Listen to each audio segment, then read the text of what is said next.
So we saw this flash. We saw it, so we knew something was up.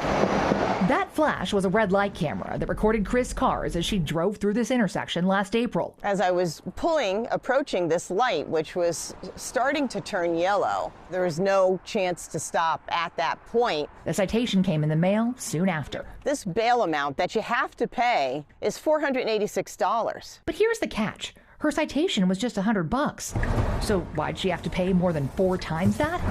Hidden fees, which are technically illegal under California law, unless you're a state agency. Turns out lawmakers have been tacking on nearly a dozen different hidden fees to traffic tickets over the years. Some, like the Fish and Game Preservation Fund, have absolutely nothing to do with traffic violations. It feels like they're trying to hide something. California lawmakers here at the state capitol have been quietly using traffic violations as a revenue generator for years. Or at least they've been trying. As the state faces a multi-billion-dollar deficit, state data reveals that revenue is decreasing. And it has been year after year. Nearly a decade ago, a joint legislative audit committee in this room commissioned a state audit of this traffic violation program paid for by your tax dollars. And the state auditor found, quote, seemingly arbitrary fees and fines not directly connected to the offense or even clearly based on program needs. Even back then, she urged lawmakers to reconsider the entire penalty and fee structure.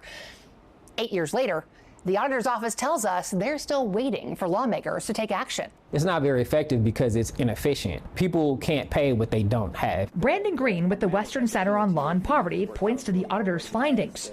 They note traffic fines have gone unpaid, partially because they're a significant financial burden, disproportionately on low-income drivers. Why do you think there's been so little action in that time? We have to be honest about who is being impacted.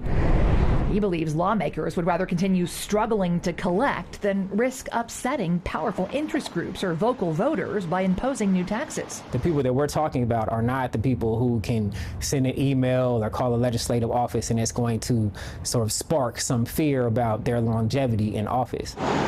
So for now, despite a decade's worth of data showing declining revenue and clear recommendations from an audit you paid for, People are struggling. it appears lawmakers will continue to do the same thing and hope for a different result. I don't think that's fair, and I don't think that it will work for us anymore. For CBS News California Investigates, I'm Julie Watts.